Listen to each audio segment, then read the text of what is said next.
Good evening friends, আশা করি আপনারা ভালো আছেন। আমি আর হাপ্পু ভালো আছি। আজকে 18 তারিখ বুধবার। আমি ভাবলাম অনেকদিন পরে আপনাদের সঙ্গে, গতকাল আমি কোনো ব্লগ দিইনি। আসলে হাপ্পুর পরীক্ষা চলছে স্কুলে, ওকে নিয়ে একটু বসতে লাগে, তাই জন্য ব্লগটা সেরকমভাবে দিতে পারছি না আমি। কালকেও শেষ হয়ে যাবে, কালকে অবধি আছে, তা সেই জন্য একটু ওকে নিয়ে না বসলে তো হয় না, বুঝতেই পারছেন বাচ্চা, ওই জন্য একটু বসতেই থাকবে।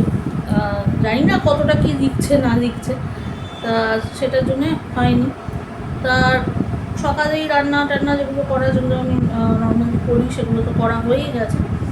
এবার আজকে যে জিনিসটা আমি আজকে কোনো রান্না বা কিছু করবো না, আমি একটা সিম্পল জিনিস আপনাদের কাছে বলতে চাইছি যে কিছু কিছু আমার কাছে কমেন্টস যেগুলো আসে, কমেন্টস সেরকমভাবে কোনো খারাপ কমেন্টস এখনও অবধি আমি এখনও পাইনি। আমি জবে থেকে ব্লগ করছি, 2025-এর 26শে জানুয়ারি থেকে ব্লগ করছি, এখনও অবধি আমার কাছে কোনো খারাপ কমেন্টস আসেনি। যারাই বলে বন্ধু বান্ধবরা যদি কিছু বলে যে রেকটিফাই কর বা কর, তারা ফোনেই বলে, কারণ সবাই জানে। আর যাদের স্টুডেন্ট তারাও জানে, সবাই চেনেই আমাকে। আজকে আমি দুটো জিনিস বলছি।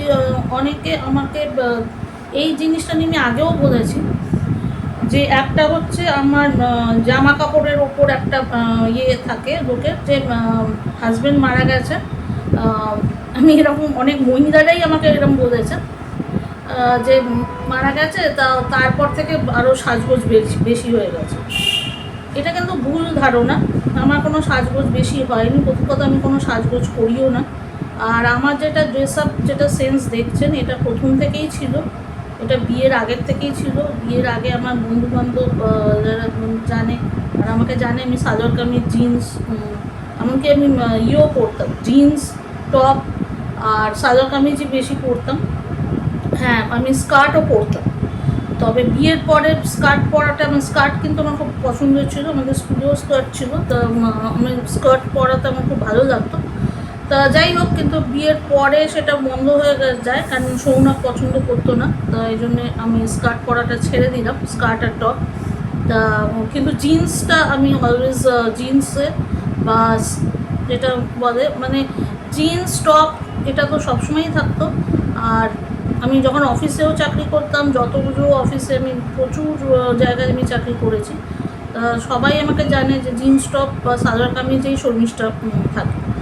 তা এটা এমন নয় যে এটা আমার হাজব্যান্ড মারা যাওয়ার পরে আমি জিন্স টপ পরা শুরু করেছি বা সালোয়ার কামিজ পরছি, শাড়ি পরি না। শাড়ি পরি, অকেশনেরই পরি। আমি জানি আমি খুব একটা শাড়ি যে ইচ অ্যান্ড এভরিডে ক্যারি করার মতো ওরকম আমি মানুষ নই। তা আমি ইচ অ্যান্ড এভরিডে আমি শাড়ি ক্যারি করতে পারবো না, কিন্তু অকেশনালি নিশ্চয়ই আমি পরি। টিচার্স ডে হতে আমাকে সবসময় সবাই বলতো যে শর্মিষ্ঠা টিচার্স ডে আছে, শাড়ি কিন্তু পরতেই থাকবে। তো অবভিয়াসলি তখন আমি নিশ্চয়ই পরবো। যে আমাকে যে কোনো সরস্বতী পুজো শাড়ি পরা বা কোনো বিয়ের ইয়েতে থাকলে সেখানে তো জিন্স টপ পরে যাবো না, শাড়ি পরবো। তো এটা হচ্ছে যে অকেশনই আমি পরি, যেটা অকেশনে আছে, যে জায়গায় পরা উচিত সেখানে আমি অবশ্যই সেটা পরি। সব জায়গায় সব কিছু পরা যায় না, বাট আমি যে মোর কমফর্টেবল যেটা হচ্ছে জিন্স টপে আমি মোর কমফর্টেবল, তারপরে অবভিয়াসলি সালোয়ার কামিজে আমি মোর কমফর্টেবল। আর আরেকটা জিনিস যেটা আমাকে শুনতে হয়েছে, আমি ভাবতে পারিনি যে এই কথাটা আমাকে শুনতে লাগবে, যে আমি নাকি মানে খুব ভালো আছি যে আমাকে নিজের হাজব্যান্ডের জন্য রান্না করে দিতে হচ্ছে না, নাহলে তো আরও প্রবলেম হতো। নাহলে একজনকে বলেছেন, আমি কোনো নাম টাম এখানে কিছু মেনশন করবো না, যে রান্না করতে হচ্ছে না, এটাই অনেকে ভাবে তো ভালোই আছো। একজন দুজন এরকমও বলেছে, তুমি তো ভালোই আছো, তুমি শুধু নিজের আর ছেলের রান্না করতে হচ্ছে, হাজব্যান্ডের জন্য রান্না করতে হচ্ছে না। আগে তো যখন হাজব্যান্ড বেঁচে ছিল, হাজব্যান্ডের জন্য রান্না তো আলাদা করার কিছু ছিল না, যে সবাই মিলে যেরকম খেতাম সেরকমই রান্না করতো। তা রান্না করার জন্যে মানে হাজব্যান্ড নেই বলে রান্না আমাকে কম করতে হচ্ছে বা করতে হচ্ছে, সেরকম কিছু ব্যাপার নয়। হ্যাঁ, ছেলের জন্য সেরকম জিনিস বানাতে হচ্ছে, সেটাও আপনাদের ভাবা উচিত যে ছেলে কী খাবে না খাবে সেই হিসেবেও বানাতে যাচ্ছে। দেখুন, হাজবেন্ড থাকা না থাকা ওতে কোনো কিছু ডিফার করে না আমার মনে হয়। ডিফার করে না মানে যেগুলো আপনি লাইফস্টাইলে আপনি রয়েছেন, আপনি কি রান্না করছেন, কি খাচ্ছেন, কি জামা কাপড় পরছেন, সেগুলো ডিফার করে না। তাহলে কি বলবো, যাদের হাজবেন্ড রয়েছেন তারা কি মানে স্টাইলিশভাবে আপনারা জীবনযাপন করছেন না? কেন করছেন না? তাদের কী প্রবলেম আছে? কেন করবেন না? আপনাদের যেরকম পরা, আপনাদের যেটাতে আপনারা কমফর্টেবল সেরকম জামা কাপড় কেন পরবেন না? সেটা ভাবা উচিত। এবং আপনারা যেটা রান্না আপনারা খেতে চান সেরকম রান্না আপনারা নিজের জন্যও করবেন, হাজব্যান্ডের জন্যও বানাবেন, ছেলে মেয়ে থাকলে তাদের জন্যও বানাবেন।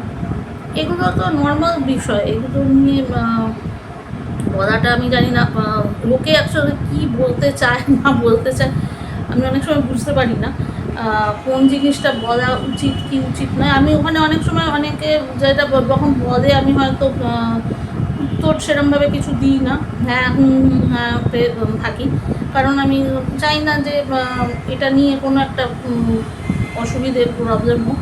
কিন্তু আমি এটা জাস্ট সোশ্যাল মিডিয়াতে বলেছি এই জন্যে যে এখানে যদি আপনারা কেউ কমেন্টস করতে চান নিশ্চয়ই কমেন্টস করবেন, বাট এইগুলো কোনো বিষয় হতে পারে না। আমি আগে আমাকে যারা দেখেছে যেরকম আমি ছিলাম আমি সেরকমই আছি। মাঝখানে একটু হয়তো সৌনক মারা যাওয়ার পরে একটু হয়ে গিয়েছিলাম, মানে একটু কী বলবো ডিপ্রেসড ছিলাম। তো সেই জায়গা থেকে আমি নিজেকে ওঠানোর চেষ্টা করেছি এবং সেটার জন্য আমার এক বন্ধু খুব হেল্প করেছে, তার জন্য ওনাকে থ্যাংক ইউ। বাট আরেকটা যেটা বিষয় হচ্ছে জামা কাপড়ের ব্যাপারটা হচ্ছে আমি যেরম পরতাম সেরমই পরি। যারা আমাকে চেনে, আমার স্টুডেন্টরা চেনে, আমার বন্ধুরা চেনে, যারা আমাকে আগে দেখেছে তারা তাই বলবে যে শর্মিষ্ঠা যেরকম জামা কাপড় পরতো সেরমই পরে, কোনো চেঞ্জ কিছু হয়নি। আর খাওয়া দাওয়াটা আমি বলেই দিলাম, খাওয়া দাওয়াটা কোনো কিছু ব্যাপার না। এখন এগুলো নিয়ে আমার মনে হয় না খুব বেশি বলা উচিত। যাই হোক, নিশ্চয়ই কমেন্টস করবেন, জানাবেন আপনাদের কি রায়, আপনারা কি মনে করেন। জাজ তো অবশ্যই করবেন, যে কোনো মানুষ জাজ করতেই পারে, কোনো অসুবিধে নেই, কিন্তু এমন কিছু কমেন্টস করার আগে একটু ভেবে নেওয়াটা উচিত আমার মনে হয়। যে কি কমেন্ট করছি সেটা আরেকজনের কীরকম লাগছে সেই জিনিসটা অনেক সময় আমরা ভাবি না, বাট হট করে একটা কমেন্ট করে দিই। কথায় আছে একবার যে মুখ থেকে যেটা বেরিয়ে গেল সেটা কাউকে যদি হিট করে যায় সেই জিনিসটা আপনি আবার ফেরাতে পারবেন না। হিট করে গেল তো হিট করলো, তাই জন্য একটু ভেবেচিন্তে বলবেন। যাই হোক, অবশ্যই জাজ করবেন, কমেন্টস করবেন, যেটুকু আমি সোশ্যাল মিডিয়াতে আছি আমি রেডি এভরিথিং। কমেন্টস তো করবেন, যেটা আমার খারাপ লাগছে, যেটা আমাকে দেখলে মনে হয় খারাপ লাগছে সেটার জন্য নিশ্চয়ই বলবেন।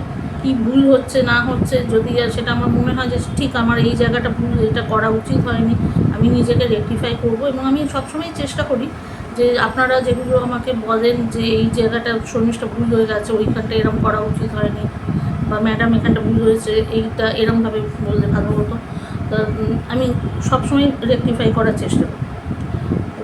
আজকের মতো এতটাই। Love you all, take care. Comments করে নিশ্চয়ই জানাবেন কেমন লাগলো। তা আজকে এটা জাস্ট ব্লগটা আমার ক্লারিফিকেশনসের জন্য আমি জাস্ট দিলাম।